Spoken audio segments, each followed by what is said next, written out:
Happy morning, students. In this video we are going to see what is called farce. Farce is a type of an intrusion in a drama.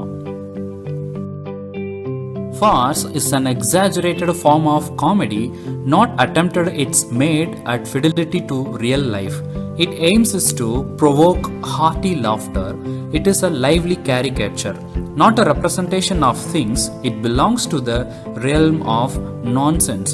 The characters in farce are free from everyday cares and restraints. You can see the comedy.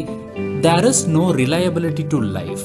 இந்த காமெடியில் வந்து பார்த்தீங்க அப்படின்னா லைஃபுக்கும் இதுக்கும் சம்மந்தமே இருக்காது. இது வந்து ஒரு மாதிரி காமெடி ஆஃப் எரர் மாதிரி போய்கிட்டே இருக்கும். இதோட மெயின் இம்பார்ட்டன்ட் திங் என்ன அப்படின்னா நம்மளை சிரிக்க வைக்கிறது மட்டும்தான் ஒரு முக்கியமான நோக்கமாக இருக்கும். Maybe we can have examples like Mr Bean, okay, and Charlie Chaplin also. So அதுவுமே ஒரு kind of a farce intrusion தான். Okay, so the characters are free from everyday cares. இப்போ நமக்கும் அப்படி தான் இருக்கும். இந்த எல்லா பிரச்சனையிலேருந்து விடுபட்டால் எப்படி இருக்கும் அப்படின்னு சொல்லி நம்ம என்ன பண்ணுவோம், நம்ம திங்க் பண்ணிக்கிட்டே இருப்போம் இல்லையா.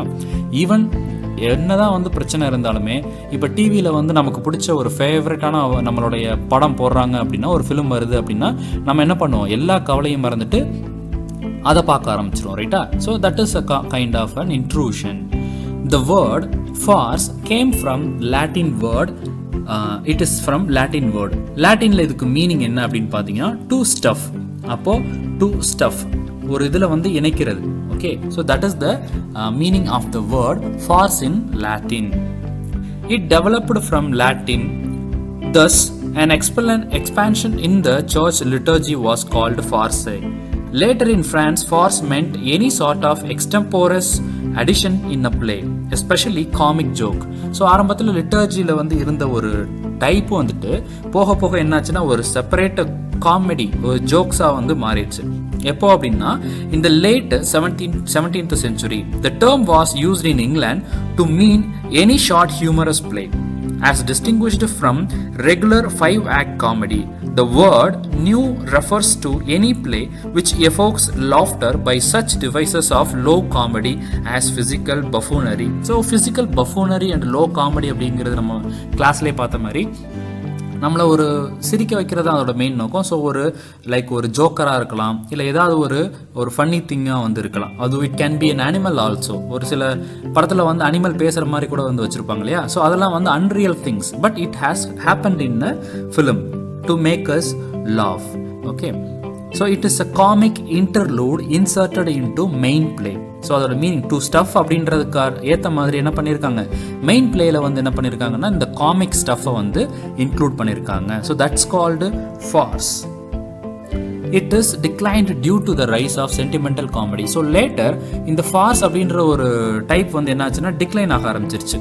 ஏன் அப்படின்னா because of the rise of sentimental comedy. Sentimental comedy அப்படிங்கிறத நம்ம பார்த்துருந்தோம். என்ன அப்படின்னா ஒரு காமெடியில் வந்து கொஞ்சம் சென்டிமெண்ட் கலந்து வந்து இருக்கு. ஓகே, சும்மா வந்து ஃபார்ஸை வச்சு சிரிச்சுக்கிட்டு இருந்தால் அதில் வந்து என்ன இருக்குது, லைஃப் அதில் வந்து இல்லை. Okay, it is an escape from the reality தான் வந்து ஃபார்ஸ். பட் ஆனால் the people audience wanted to see the life. So the rise of sentimental comedy made the decline of the farce. Now let's see the definition of farce. It is a dramatic piece intended to make the audience laugh and relying less on the plot and character than on exaggerated, improbable situations. The humor in farce arises from chorus wit or horseplay. Farce merges into comedy. So in this definition we can see அதோட மெயின் நோக்கம் என்ன அப்படின்னாலே வந்து நம்மளை சிரிக்க வைக்கிறதுக்காக தான். அதுக்காக எந்த மாதிரியான ஒரு எக்ஸாஜரேட்டட்னு ரொம்ப மிகைப்படுத்தப்பட்ட ஒரு விஷயம். அண்ட் தென் இம்ப்ராபபிள் சிச்சுவேஷன், ஒரு நடக்க இயலாத ஒரு சிச்சுவேஷனில் கூட இந்த காமெடி வந்து வருது. Okay, it is a chorus விட் அண்ட் ஹார்ஸ் பிளே மீன்ஸ் ஒரு நடக்க முடியாத ஒரு சில விஷயங்கள், like as I said the animals can speak, அந்த மாதிரியான விஷயங்கள், ரைட்டா. So that is called the definition in this farce. Now we can see the farce feature. Farce is a lowbrow comedy. Okay, lowbrow comedy means the people of low life was discussed in this comedy. There is exaggerated physical action and slapstick. So ஃபுல்லாகவே வந்து என்ன, physical action as we said in the class. Vadivelu comedy மாதிரி. வடிவேலு காமெடியில் நம்ம வந்து பார்த்துருக்கோம் இல்லையா, 4 பேருக்கு அடி வாங்குற மாதிரி இருக்கும், ஃபுல்லாக ஃபிசிக்கல் ஆக்ஷன்ஸ் வந்து ரொம்ப அதிகமாக இருக்கும். வேற சந்தானம் காமெடியில் நீங்கள் பார்த்தீங்க அப்படின்னா there is no physical actions, ஃபுல்லாகவே வந்து என்ன டயலாக்ஸ் தான். அந்த டயலாக்லேயே வந்து காமிக்காக வந்து காமிச்சிருப்பாங்க. Next, the characters are exaggerated types rather than true to its life. So நம்ம முன்னாடியே பார்த்த மாதிரி எந்த ஒரு லைஃபுக்கு ஓரியன்டாக வந்து எந்த ஒரு இதுவும் இருக்காது, ஃபுல்லாக வந்து எக்ஸாஜரேஷன்ஸ் தான் வந்து இருக்கும்.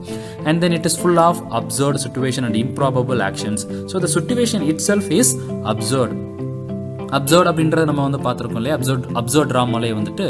Okay, so meaningless and purposelessness of the life. There are several surprises and disclosures in a farce. ஓகே, இந்த காமெடியாக இருந்தாலுமே கூட அதுலேயுமே வந்து என்ன பண்ணியிருக்காங்க, ஒரு சில சர்ப்ரைசஸ் வந்து வச்சுருக்காங்க. அந்த சர்ப்ரைசஸ் ஆல்சோ ஒரு காமெடியை தான் வந்து நமக்கு வந்து கொடுக்கும். ஓகே, நீங்கள் வந்து பார்த்துருப்பீங்க வடிவேல் காமெடியிலே வந்து நிறையா வந்து இருக்கும் இல்லையா, right. Character and dialogues are subservient அப்படின்னா தலைகீழாக. ஓகே, ஸோ இந்த கேரக்டர் டயலாக் எல்லாமே வந்து மாறி வந்து இருக்கும். ஓகே, ஒன்றுக்கு ஒன்று முரண்பட்டதாக இருக்கும். The plot is complex and intricate. So the plot is very, very complicated and complex in this farce. There are a few examples I have given here.